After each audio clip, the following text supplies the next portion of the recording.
انس بن مالک رضی اللہ عنہ سے مروی ہے، انہوں نے کہا کہ بیرین سے کچھ مہمان نبی صلی اللہ علیہ وآلہ وسلم کے پاس آ کر ٹھہرے۔ نبی صلی اللہ علیہ وآلہ وسلم نے وضو کا پانی منگوایا اور وضو کیا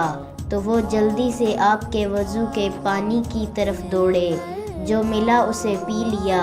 اور جو زمین پر گر گیا اسے اپنے چہروں، سروں اور سینوں پر لگا لیا۔ نبی صلی اللہ علیہ وآلہ وسلم نے ان سے کہا، تمہیں کس بات نے اس کام پر ابھارا؟ انہوں نے کہا، آپ کی محبت نے، شاید اللہ تعالی ہم سے محبت کرنے لگے۔ اے اللہ کے رسول، رسول اللہ صلی اللہ علیہ وآلہ وسلم نے فرمایا، اگر تمہیں یہ بات پسند ہے کہ اللہ اور اس کا رسول تم سے محبت کریں تو پھر 3 عادات کی حفاظت کرو: سچی بات کہنا،